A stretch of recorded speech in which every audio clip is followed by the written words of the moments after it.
Hello, everybody. This is Emilie Tan. Welcome to another Fan Power conversation with another fun Fan Power woman. We have Emilie Tan today. She is living in Singapore. Yes. She is from Canada and Australia. And she is a strong woman with a very strong mindset. So, welcome, Emilie, today. Let's talk about you. Thank you so much for having me. Awesome. Tell us more about you. You just gave birth, right? 10 weeks ago, so I'm 10 weeks postpartum. So that's the main thing in my life just right now. But before that, and still I'm getting back into it. So one big thing in my life has been athleticism, so sport. So my passion is ultra running. One of my passion is ultra running. So any distance over the marathon distance, I love doing that. So the longer the better for me. So I'm a runner. And before that, when I was younger, I was also on the national team in Canada in short track speed skating. So that's something that has always been part of my life. So that's one thing. And then also I'm a passionate plant-based nutrition advocate. So I've been a vegan for 5 years, and I've experienced great transformation, both physically and mentally. So that's why I'm really passionate about the message, and that's why I became a plant-based slash vegan chef. So that's one thing that I'm passionate about as well. So nutrition and athleticism is mostly what I'm about. So it's really interesting because you said you just gave birth and you are mostly plant-based, having a plant-based diet. So how did you survive your confinement? Did you even have a confinement, the 30-day Chinese confinement? So I observed. So I did it my way. Firstly, I did not have any pressure from my in-laws. Like my family-in-law is Chinese, but Chinese Singaporean, but they're very westernized. So my husband is English educated. He went to a Catholic school. He's Catholic, so they're all Catholic. So the Catholic faith being a bit more Western than, let's say, the Buddhist faith. I'm Catholic as well myself, so we have that in common. So they follow more the Western traditions. So I did not have any pressure to do the confinement period. My mother-in-law offered to hire a confinement lady, which I refused because firstly I was just a bit worried about the difference in language. Usually a lot of those confinement ladies do not speak English or very little. So I just was not feeling comfortable having someone who I could not communicate with properly being around the house and being with my baby. And then secondly, I don't know. I told myself my mom did it. My mom did not have a confinement lady, and she recovered properly. So I was just like, it was just not part of my makeup. So I decided. But what I decided to do is I did cook a lot of meals when I was still pregnant. So I had my daughter at 41 weeks. So I had a lot of time to kill. So I cooked a lot and froze it. So I had a lot of food ready for my confinement period, as well as I bought a whole kit. So I went to Uyansang, which is a TCM herbal shop here in Singapore, and I got the confinement package. So it was like a bunch of soups and a bunch of teas, herbs, and like pills. With they give you like a calendar, and they tell you like exactly every day what to take.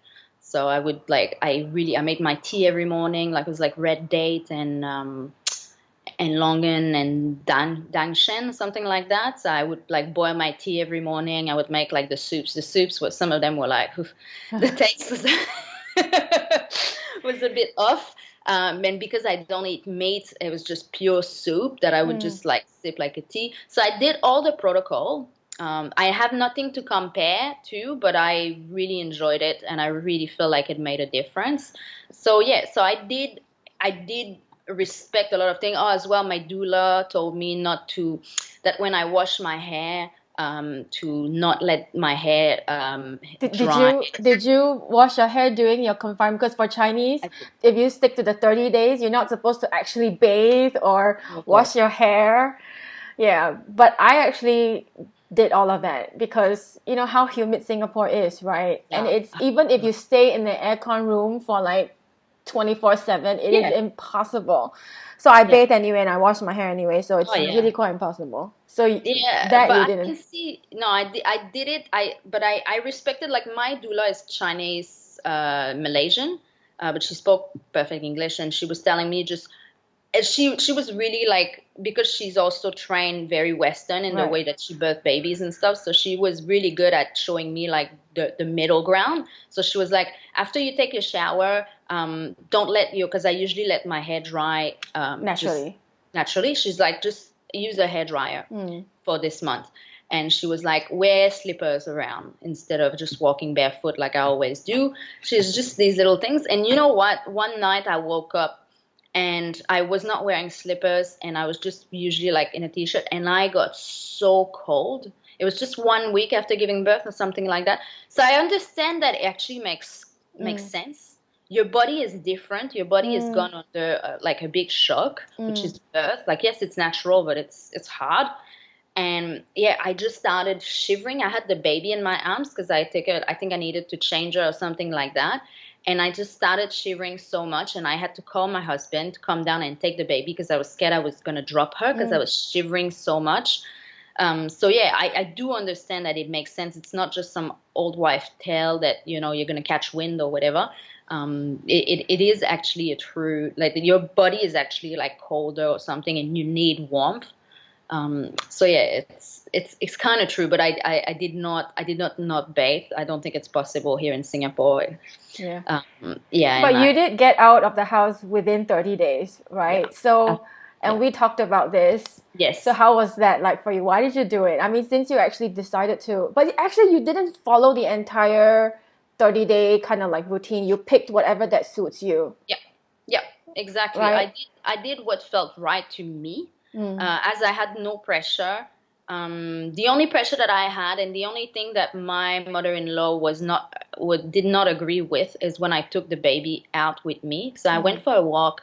I just went to the corner shop because I live in Serangoon Garden and there's like a little village. Mm. Mm. Mm. So I just walked out and went to and she wasn't a pram. She was, like, protected. It's not as if I took her out like and gave her and passed her around to everyone. Like, so she was protected, but I needed to get out, and I went to the corner shop, and she was like, the baby should not get out. She's gonna get sick. So, I said, I kept my part, and I know it's not true. And I'm like, no, look, she's protected. I'm not letting anyone touch her. Like, I'm not going into a very crowded place. Mm. So yeah, so that's the only thing that I got a little bit of grief for. A few times that we went out in the first month with her, she was always telling us that the baby was going to get sick. But I trusted that my baby was, she was not preterm. She was very post-term. She was really healthy. She's breastfed. So to me, there was and we were not going into a overly crowded place. To me, there was no problem with So that. do you think some of these belief systems are actually outdated for modern women like us? I would say so. I would say they are based on beautiful philosophies that the Western world needs to look at a little bit, because we've gone the other side completely in the Western world. But at some point, you need to question a little bit. So yes, it's a great thing to take care of yourself for 30 days after postpartum, after birth. You still need to think about yourself. Yes, there's a baby, but you need to recover if you want to be a great mom for your baby. So But at the that same being time, said, you actually went running within the 30 days. I waited 4 weeks. I went for like a fast walk before the Yeah, I 30 think it was days. like the 26th day or 28th day. I think I wrote you a message like, "What? You're out running?" Like, yeah. So, Maybe. how did you like have so much trust in your body? Mm-hmm. I mean, maybe because for us we are so conditioned 30 days you Yeah. can't do anything. Yeah. So for a Western woman like you're like, this is completely bullshit. I'm not gonna be stuck in the house for 30 days. So, but even then, you just gave birth to a Yeah. human being. So Yeah. you were in recovery. Mm-hmm. How did you how did you like just go? Like take your body and just go? Well, I was not bleeding anymore, so we know that there's I think it's called lochia. So there's basically your uterus shedding, and so you get like a period for usually like 3 weeks to some 6 weeks, 8 weeks. But for me, after 3 weeks, it was finished. And I didn't have cramps anymore and nothing. So I knew that this was behind me. I knew that my body was ready. I had energy, so I was not forcing myself. I had the feeling I needed to get out. So I went for my first big walk after 10 days. So Did to you me, it's always just, have this trust with your body? yeah, I know because of sport so I've been doing sports at a pretty high level since I was 10. So I know the difference between when you need a little push and when you need to listen to your body, and when like for that I'm very in tune with my body. Sometimes it goes against me because I'm too in tune. Like for example, when I was pregnant, it got me. I was hypochondriac because every time I was feeling something different in my body, I thought something was wrong with the baby, which it's normal that your body feels different when you're pregnant because there's so many different things happening that are completely new. But yeah, I'm very in tune with my body. So to me, it felt right. Everything was checked. Like I'm not bleeding anymore. My cut was because I had an episiotomy. This had pretty much all recovered. So I was like, why not? And I even the first time I went running, I took some walk breaks, which for me was completely like, oh my god, I'm walking while running. But I did that on purpose. I just went for 30 minutes the first time and just didn't put pressure on myself for pace or whatever. And yeah, so it just felt right, and I didn't see why I would wait a certain amount of time that was calculated, like just 30 days, or even like the lady who was giving me the postnatal massages told me that I needed to wait 100 days before starting running again, or she said I would have prolapse. So I'm still waiting for that.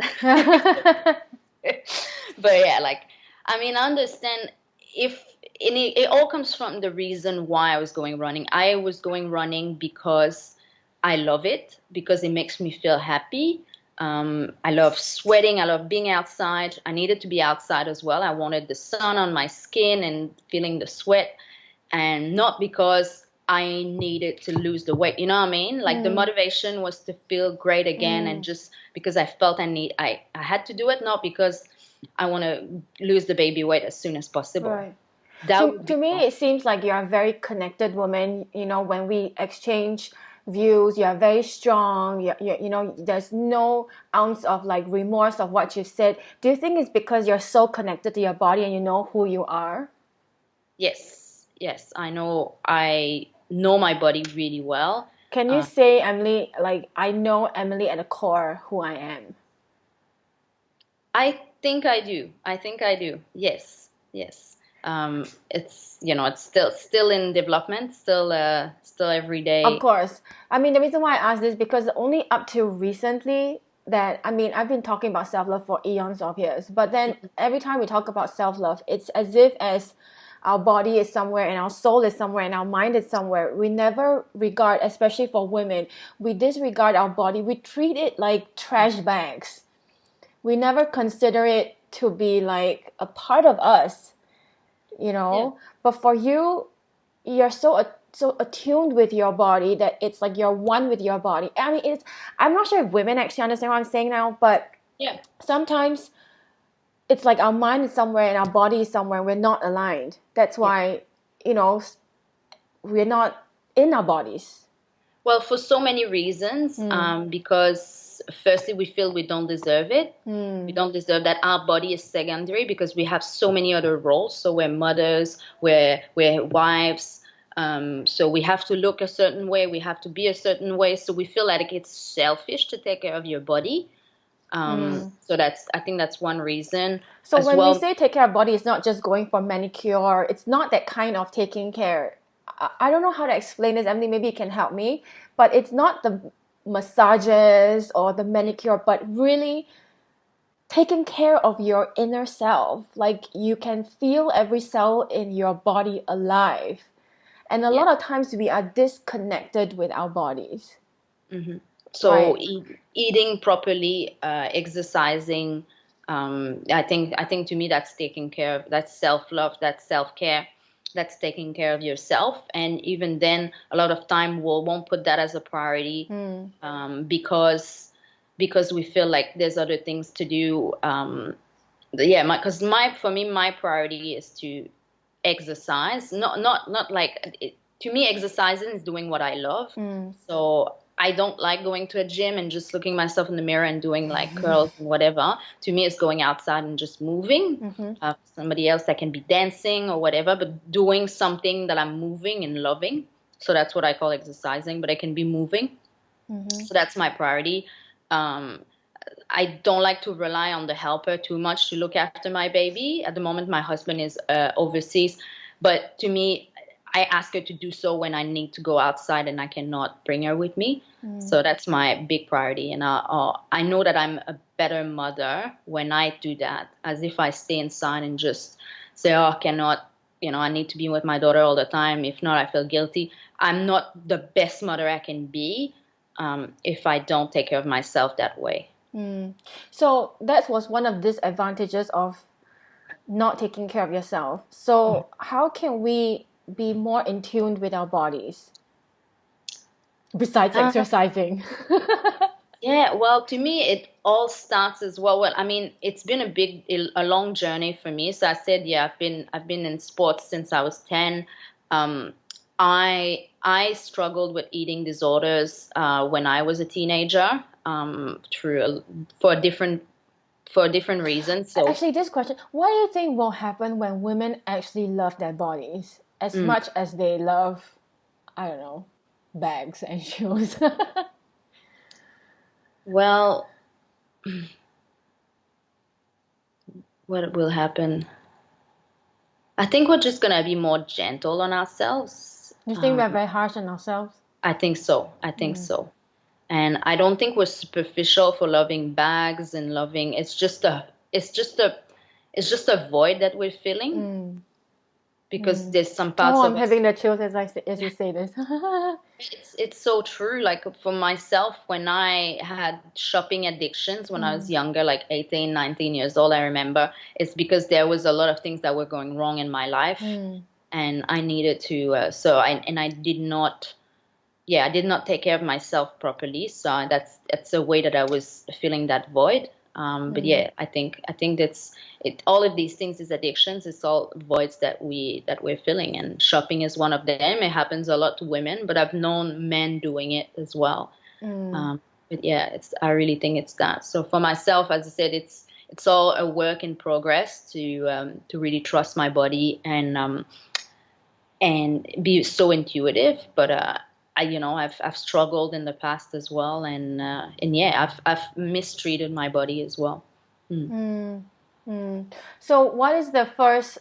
Do you think like most women who actually are shopping addicts? Like I used to be a shop, and I totally agree with you because the more shittier I feel, the more I need to shop.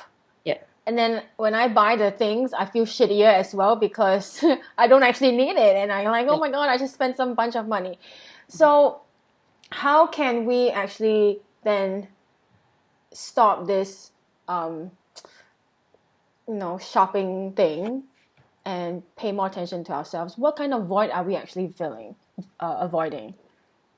What kind of void are we filling? Firstly, when I was shopping a lot, I was feeling very lonely. I Hmm. remember that was a Yes. period of my life that I was lonely. You can be married, and I was not married. I didn't have a boyfriend, but I felt my when I was younger, I always felt like I didn't fit in, Hmm. that I was not thinking in the same way that my peers. So a lot of time, yeah. So that for me, yeah, that was the main thing. I was feeling lonely, so shopping was a way of filling my time as well. I was bored, so being bored, being lonely. I've known of a lot of people in bad relationships shopping a lot.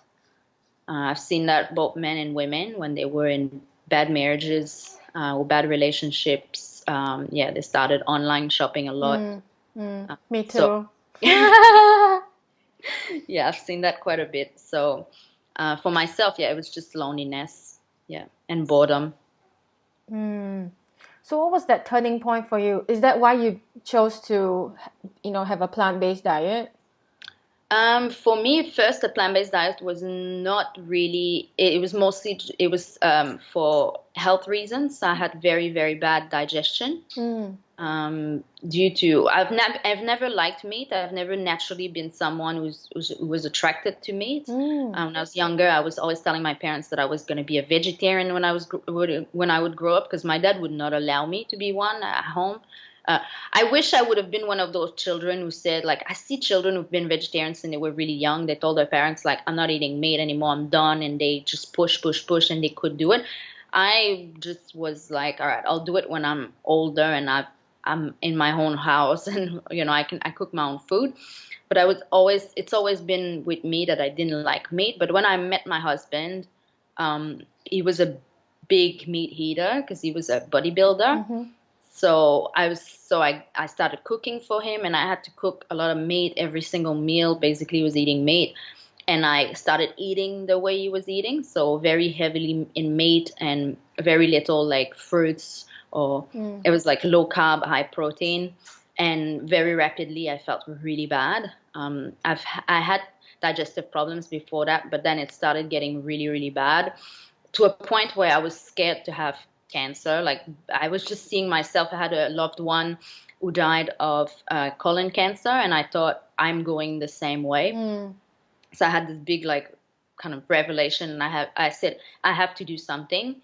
And I saw a post from a friend on Facebook who had just gone vegan. Well, she had gone vegan for a few months, and she just looked so good. And I could not believe. I was like, oh my God, she's eating all those fruits, and look at her, she's looking so good. And I was just really curious about it. So I messaged her and I said, do you have any reference, anything I could look at, to just, because I'm really interested in the lifestyle. So she sent me all these videos, these YouTube channels, these books that I could look into. And I did so, and just quickly I was like, that sounds exactly like it. Just resonated with me. I said, it had always been in me that I did not like meat, and now it just made sense. So I tried, and overnight my digestion just improved, and I was just feeling so much better. And I just felt for the first time that I was not in cognitive dissonance. So I had always been a huge animal lover, but at the same time I was eating them, which didn't make sense. But, you just say, oh, these are animals you eat. These are animals you that are your pet. It's just like, I was trying to have reasons, but it just all made sense. So my health issues were getting better. I just felt I was doing the right thing. And then the more I was good reading into it, I just felt it was exactly what I should have done my whole life. So how about your daughter? Do you feed her? Do you choose for her to be a vegetarian, or would you allow her to eventually choose for herself? So right now she's on my breast milk. Right. So she's exclusively breastfed. So I'm really lucky that my body allows me to breastfeed her. Like that's, I feel very, very thankful. Eventually, so obviously when they're young, so I will feed her a vegan diet. So I do my homework. I read a lot. So I know that any diet can be deficient if not done properly, which include meat-based diet. But I will make sure that she gets everything she needs. Until she can choose, honestly, like when the kids are young, like when she's at home, it will always be vegan food. I will give her the reasons why we eat like that, and she will be taught why. We love animals, the environment, blah blah blah. She will know everything. We will give her all the tools, and as long as we can control what she's eating at home, it will be vegan. But if she goes to a birthday party and there's a cake with eggs, or there's something she wants to taste, and I'm not there, it's a choice. But she will be armed with the reasons why and why we are like that. But as long as I can control what she eats, it will be vegan. Yeah. So, do you believe that our children model after us? So, what kind of mother do you hope to be for her? Yes, I believe so. And that's why I'm so happy that I got rid of not all, but most of my issues with food that I had when I was younger. And even when I was a vegan for a couple of years, I was only raw. And I was quite You ate raw food? only raw food for 2 years. Yeah, I was mostly a fruitarian as well, mostly just eating fruits and some vegetables and it was good until it was not good anymore. So it really helped me completely, like my digestive system got perfect, and it really helped me on So that. basically, you just really followed your body. At the beginning, it felt right up to a point that it did not anymore, and Oh, then I was not interesting. listening to myself. I was kind of like caught into that. It was my identity. I was a raw vegan, and like I was just continuing, but I felt that I was completely unbalanced. So when I finally accepted to drop the label and just say, okay, I'm just gonna reintroduce some cooked food and everything, still vegan, but just cooked, and then I just felt great again. But a reason why as well I decided to not be a raw vegan anymore is that I wanted to have children, and I did not want to. And every night, like when I was completely raw, every night I would cook 2 meals. So one meal for my husband, who's a vegan but cooked food. So I would, let's say, like do like rice and vegetables and tofu for my husband, and then I would make myself a big salad. And I just felt that I was going to be a bad example for if I had a child, and especially a daughter. I did not want a child to see like, oh, is that what we do? So like, women always need to have a different meal because I did not want to instill that diet mentality to my daughter. You know what I mean? So that's a big thing. Like I from the beginning also, my husband just joke around to my daughter because she's almost she's more than 2 months. She's 10 weeks old, and they are chubby, and he always like makes fun of her, and he's always like, oh, look at you, like little chubby. And I'm just like, you know what? It's funny right now, but don't take that as a habit. You know what I mean? So Because that's what you said earlier on about the labels. Yeah. And the labels stick to you, isn't it? Yeah. Yeah. So maybe he thinks it's funny right now, but maybe one day when she's old enough to understand and he makes fun of her chubby thighs or something like that, that's something that can stay with her. And same thing. Women have so much issues, isn't it? Like we're so sensitive creatures. Like one, like chubby, or oh, you're so cute. Like it can't stick, isn't it? Yeah, and we can. Yeah, like for me, what started my eating disorders when I was younger is just some random comments made by my aunts, and they were telling me that I was gonna, because they shaped a certain way, and they say, oh, you're gonna be like us, and that really really stuck with me, and I was like, I'm never gonna be like them, and like I know that just a little comment, just a little something, that you see. One of my friend, her mom was constantly dieting. She had troubles with eating herself because that's the model that she got. Yeah. So yes, to me, it's a big thing, like body positivity, and we get so much from our mothers, isn't it? Yeah. I mean, I feel so bad now because I mean, honestly, I'm not the most perfect mother to teach, No like one is. the body image, because I have put on so much weight, and I keep saying it to my kids like, oh, I'm so fat now, and now they're saying like, mom, you're so fat now, because I've taught them to tell me that I'm fat. So, but it's so unconscious, even though I teach self-love and all that kind of thing. But when it comes to yourself, sometimes it's so unconscious that you gotta now catch yourself. And that's why at the beginning I say, up to now, it's when I really realized that how much abuse I have done to my body. And like, no matter how much you say you love yourself, but then you actually hate yourself. Yeah. And then you're teaching your little kids. I have 3 girls, right? So that's like, ooh, double whammy, like triple whammy, like, So what am I teaching them? Yeah. So, but then it's because, but you know what? The thing is, Emily, I'm hurt myself. So I cannot teach my children how to love them because I'm hurt. So right now, I think as a mother, my main thing that I can do, a service to them is to heal myself first. Yes. Yes, for sure. You I mean, know? we're not perfect. As one of my, like, when I was pregnant, my husband and I had a fight because I was negative towards someone in his family, and there's someone in his family that I do not get along with at all. And I'm really negative about that person. And my husband was like, all this energy, that you're sending that to our daughter, and when she was going to be born, you're going to still send her that negative energy, and it's all going to go to her, blah blah blah. You need to sort that out, blah blah blah.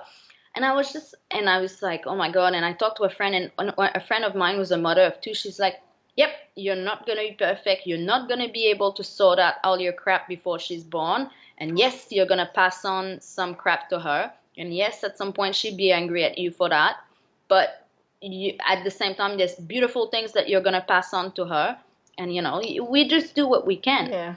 I Yeah. believe, however good I am, my daughters will still have to go through therapy because of me at some shape, size, or form. Yeah, no. You know? Yeah, we We do do our the best. best. And I was worried when I was happy to have a daughter, but at the same time, I was just like, oh my God. I just think women are just so much easier to fuck up than guys. And then, Yeah. yeah, But, it is true. But I think it's like, because we are conscious women, whatever it is, I think it ends with us. yeah. It ends with us, and my mom, my grandmother, and their mothers. Oh my God, it's like, the Chinese women have this ancestral karma, like it's going on and on and on. And because I'm conscious now, and I'm stuck in between that generation and that new generation. Yeah. And if I don't heal myself, I know I don't, you know what, Emily, I don't even think I need to teach my children, like, like verbally. When I change and I shift, then they just tend to shift. Yes, I think so too. I think they will see it. Yeah. Yeah. It's you do your best, and as I said, they always say you there's all these cliches, but that's so true. Like, you gotta love yourself first before you love others. When in a plane crash, you always use the oxygen first on yourself, then you put it on the baby. It's always like, it always starts with you, basically. Right. Yeah. But you have to first become aware. And you said early on, I don't know, is it before the recording, after the recording, but there's this taboo of mental health that we don't talk about. Yeah. But it is true, when I gave birth after my first child, I actually had depression, and I didn't know I had depression. Yeah. And then it's not talked about, but it is so important that we have to acknowledge that it does happen, and we need to talk about it. So to heal yourself as a mother, first you must become aware that you're not perfect, and it's actually okay. Yeah, no, absolutely. And that's another thing here in Singapore. Singapore is a very modern, on surface is very modern and westernized, but there's a lot of things that are still very traditional. Yeah, absolutely, because there's some things that's beautiful, and I really think the West should inspire themselves from a lot of Eastern philosophies. But there are things like, for example, mental illness, how it's still not recognized here. I mean, I'm sure it's really hard to get any treatment when it comes to postpartum depression or anxiety, OCD, whatever. Because I think women probably here are probably scared of, they're going to think I'm crazy. Yeah, they're going to take my baby. Yeah.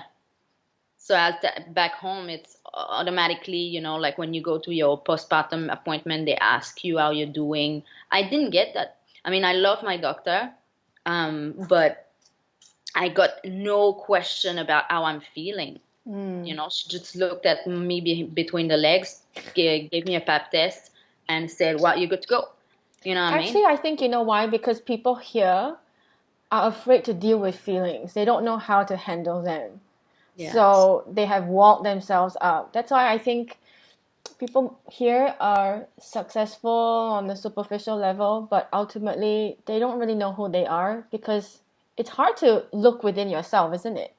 Yeah. And we're not equipped with all these skills. I mean, if you're crying right now, oh my God, what am I going to do with you? So it's like, we don't touch that, we don't go there, so I don't have to deal with it. Yeah, no, it's true. It's true. It's true. I don't know where it comes from and why it's like that. Probably because it's a more of a, it at the base, Asian society are more like collective societies. So why would we take care of like little things like that? You know, it's as in Western society, it's the me, which in sometimes it's positive because yes, you need to take care of yourself, and sometimes, you know, if you're not feeling good, you need to take care of that before taking, as I said, before taking care of everyone else. Yeah. So yeah, so that's one thing that I think here should start. That would be great if we should start caring about and stop the stigma around mental illness. Yeah, That's a great message. Alrighty, I think I hear your baby cry. she's So been really good. She's been really, really good. Yeah, I just put her in a little bed, but she's starting to get a little bit restless. So where can people find you and learn more about you, Emilie? Yeah, so I'm on a little bit of social media. So I'm on Facebook. Add me as a friend, Emilie Tan. I'm pretty much the only one probably who has the spelling with my name. So Emilie with an IE and then Tan, and I'm probably the only Caucasian With who the has Chinese family. who has Tan as a surname. On Instagram, I'm at Emilie Endurance Runner.